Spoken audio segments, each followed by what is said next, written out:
Hi viewers, have a nice day. என்னோட பேர் மகாலட்சுமி. நான் ஹரிதாஸ் அப்படின்னு சொல்லிட்டு ஒரு படம் பார்த்தேன். இது பள்ளி சிறுவர்கள் பார்க்க வேண்டிய நல்ல ஒரு அருமையான படம். இந்த படத்தோட கதை விமர்சனத்தை இப்போ பார்க்கலாம். ஒரு ஊரில் ஹரி அப்படிங்கிற ஒரு செகண்ட் ஸ்டாண்டர்ட் படிக்கிற தம்பி இருக்குது.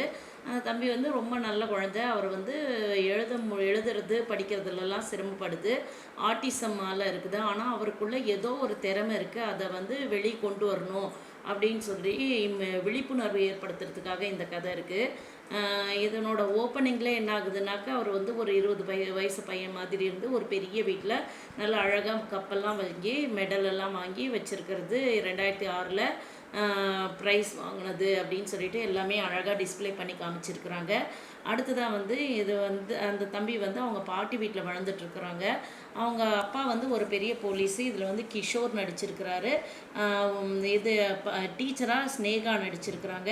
கிஷோர் ஆக்டர் நடிச்சிருக்கிறது போலீஸாக என்கவுண்டர் பண்ணுற போலீஸாக நடிச்சிருக்கிறாரு. அவர் போலீஸாக நடிச்சிட்டு இருக்கும்போது அவரோட பையன் ஊரில் இருக்கிறாரு. அந்த பையன் ஹரி கிஷோரோட பேர் சிவதாஸ், ஸ்னேகாவோட பேர் இதில் ஆனந்தவள்ளி. இவங்க ஒரு நாள் மாமியார் இறந்துட்டாங்க அப்படின்னு சொல்லிட்டு நியூஸ் வந்தோன்னே, அந்த பாட்டி இறந்துட்டாங்க அப்படின்னோன்னே சரின்னு பார்க்க போகிறாங்க. பார்க்க போனப்போ அப்புறம் திருப்பி வரும்போது நானே கூட்டிகிட்டு வந்துடுறேன், அவங்க சித்தப்பா நானே பார்த்துக்கிறேன் அப்படிங்கிறாங்க. இல்லை, நானே கூட்டிகிட்டு போகிறேன்னு சொல்லி கூட்டிகிட்டு போயிடுறாரு. கூட்டிகிட்டு போய் அவரை வச்சுக்கிட்டு அவருக்கு சாப்பிட வச்சா சாப்பிட மாட்டேங்கிறான், குறும்பு பண்ணிகிட்டே இருக்கிறான். சரி, இவனை ஸ்கூலில் சேர்த்தலான்னு சொல்லிட்டு சைதாப்பேட்டை கவர்மெண்ட் ஸ்கூலில் போய் கார்ப்பரேஷன் ஸ்கூலில் போய் சேர்த்துறாங்க. சேர்த்துனோடனே அங்கே ஆனந்தவள்ளின்னு ஒரு நல்ல மிஸ்ஸு கிடச்சிருக்காங்க. அங்கே எல்லாருக்கும் பொதுவாக அம்மா அங்கே தான் உட்காருவாங்க. உனக்கு அப்பா உட்காந்துருக்காங்க. அதில் குறும்பு பண்ணுற பசங்க டும்மு இந்த எழுதி வச்சுருப்பாங்க. அந்த டும்மில் உட்காரக்கூடாது அப்படின்னுவாங்க. நல்லதே நடக்கணும், அந்த மாதிரி சொல்லக்கூடாது அப்படின்னு சொல்லிட்டு அவர் அட்வைஸ் பண்ணுவார்.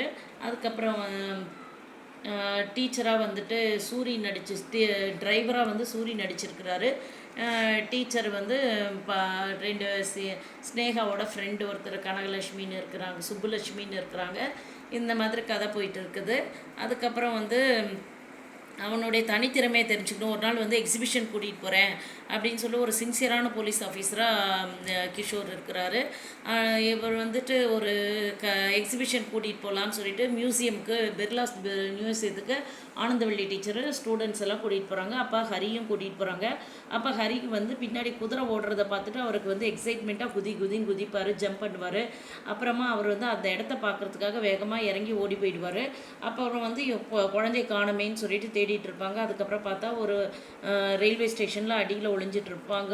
ஒரு ஆள் கூட்டிகிட்டு போய் வச்சுருந்துருப்பாருங்க. அப்புறம் கூட்டிகிட்டு பாதுகாப்பாக வச்சுருப்பாங்க. அதுக்கப்புறம் இன்னொரு நாள் அடுத்த நாள் ஸ்கூலுக்கு வரும்போதும் அவன் அந்த இடம் குதிரை ஜம்ப் ஆகிறது பார்த்தோன்னே இவனுக்கு ஆசையாக இருக்கும். இந்த பையன் இந்த ஹரி ஜம்ப் பண்ணுறது பார்த்துட்டு சரின்னு அங்கே ஜீப்பை திருப்பிட்டு போய் அந்த குதிரை சவாரி போடுற இடத்துல போய் பார்த்தாக்க அந்த குதிரையெல்லாம் ஓடிட்டு இருக்கும்போது இவரும் அது பின்னாடியே ஓடுறாரு. அதாவது இவரால் நடக்கிறதுக்கே கஷ்டப்படுற மாதிரி, பேசுகிறதுக்கே கஷ்டப்படுற மாதிரி இருக்கவர் நல்லா ஓடுறாரு அப்படின்னு சொல்லிட்டு இவனுக்கு மாரத்தான், இவனுக்கு ரன்னிங் இருக்குது அப்படின்னு சொல்லிட்டு அந்த டாக்டர் சொன்ன மாதிரி டாக்டர் ஸ்கேன் எல்லாம் பண்ணிட்டு சொல்லியிருப்பார், இவருக்கு ஏதாவது ஒரு தனித்திறமை இருக்கும் அப்படின்னு சொல்லிட்டு. இப்போ ஐன்ஸ்டீனெல்லாம் இந்த மாதிரி டிசபிலிட்டியில் தான் இருந்தாங்க, ஆனால் அவங்களெல்லாம் சாதனை பண்ணியிருக்காங்க. அந்த மாதிரி இவரும் சாதனை பண்ணுவார் அப்படின்னு சொல்லியிருக்கிறாங்க. அதுக்கப்புறம் இவரை ரன்னிங் கோச்சுக்கு கூட்டிகிட்டு போனாக்கா அங்கே கோச்சுகளை சேர்த்துக்க மாட்டேங்கிறாங்க. டிபார்ட்மெண்ட்டில் இருக்கீங்கன்னு தான் உங்களை வர சொன்னேன் அப்படின்னு சொல்லிட்டு அந்த கோச் சொல்லிடுறாரு. அதுக்கப்புறமா இவரே கோச்சாக மாறி, அப்பாவே கோச்சாக மாறி அவர் ரன்னிங்குக்கு ரன் சொல்லிட்டு டே 1 நகரவே மாட்டான். டே 2 கையை பிடிச்சி கூட்டிகிட்டு போவார். டே 3 நல்லா ஓடுவோம். கொஞ்சம் ஓட ஆரம்பித்து இந்த மாதிரி ப்ராக்டிஸ் கொடுத்த உடனே அப்புறம் மாரத்தான்னு சொல்லிட்டு ஒரு காம்படிஷன் நியூஸ் பேப்பரில் அனௌன்ஸ் பண்ணுவாங்க. அதில் கலந்துக்கிறதுக்காக நேம் கொடுப்பாங்க. அதில் பார்த்த உடனே அவங்க சேர்த்துக்க மாட்டேன் அப்படின்னு சொல்லுறாங்க. இதுக்கு நடுவில் ஒரு ஷாப்பிங் கூட்டிகிட்டு போனப்போ ஒரு வெளியே எடுத்து கூட்டிகிட்டு போனப்போ சாஸ் பாட்டில் போட்டு உடைச்சிட்றாரு. அந்த கடைக்காரர் சத்தம் போடுறாரு, அதுக்கு நான் பே பண்ணிடுறேன் அப்படின்னு சொல்லிட்டு சிவதாஸ் சொன்னாலும் கடைக்காரர் சத்தம் போடுறத பார்த்துட்டு அப்புறம் நானே போலீஸ் தான் அப்படின்னு சொல்லிட்டு போலீஸை கூப்பிட்றேன் அப்படிங்கிற நானே போலீஸ் தான் அப்படின்னு சொல்லிட்டு அவர் கூட்டிகிட்டு வர்றாரு. இதை ஸ்னேகாவும் பார்க்குறாங்க. அடுத்தது இந்த மாதிரி ஆட்டிசம் உள்ள குழந்தைங்கள 4 இடத்துக்கு கூட்டிகிட்டு போகணும். அந்த சமூகமும் அவங்களுக்கு ஒரு விழிப்புணர்வு கொடுத்து அவங்களுக்கு ஒரு ஒத்துழைப்பு கொடுக்கணும் அப்படிங்கிறத இந்த கதையில் நான் பார்த்தேன். அதாவது கடைக்கு வந்து இந்த மாதிரி குழந்தைங்க வந்தால் பாவம்னு நினைக்கணும். அதை விட்டுட்டு நம்ம வந்துட்டு அவங்கக்கிட்ட சண்டை போடுறது, எல்லாருமே ஐக்யூ அதிகமாக இருக்கிற குழந்தைங்க தான் வருவாங்க பண்ணுவாங்க அப்படின்னு இல்லை. அந்த குழந்தைக்கு ஏதாவது ஒரு திறமை இருக்கும் அப்படிங்கிறது தெரியுது. அதுக்கப்புறம் இவர் வந்துட்டு ஒரு மாரத்தான் போட்டியில் ஓடி இவரை சேர்த்துக்க மாட்டேனோன்னு அங்கே ஒரு க்யூப் ஒன்று இருக்கும், கலர் கலராக சேர்த்துற க்யூப் இருக்கும் இல்லைங்களா, அந்த க்யூபை வந்து சேர்த்தும் போது பார்த்தாக்க இவர் கரெக்டாக சேர்த்துருவார் ஹரி. அதை பார்த்த ஜட்ஜஸ் வந்துட்டு ஆர்கனைசர்ஸ் எல்லாம் பார்த்துட்டு கரெக்டாக தான் இவர் செய்கிறாரு, இவனுக்கும் ஏதோ ஒரு திறமை இருக்குதுன்னு சொல்லிட்டு சேர்த்து விட்டுருவாங்க. அப்புறம் அந்த போட்டியில் பார்த்தீங்கன்னாக்க அது மாரத்தான்னா நிறைய மீட்டர் ஓடணும் இல்லைங்களா, அந்த மாதிரி நல்ல ஸ்பீடாக ஓடுற போட்டி தான் இருக்கும். அதில் வந்துட்டு ஓடிக்கிட்டே இருப்பார். ஒரு 10 கிலோமீட்டர் ஓடுற மாதிரி ரவுண்ட் அடிச்சுட்டே இருக்கணும்.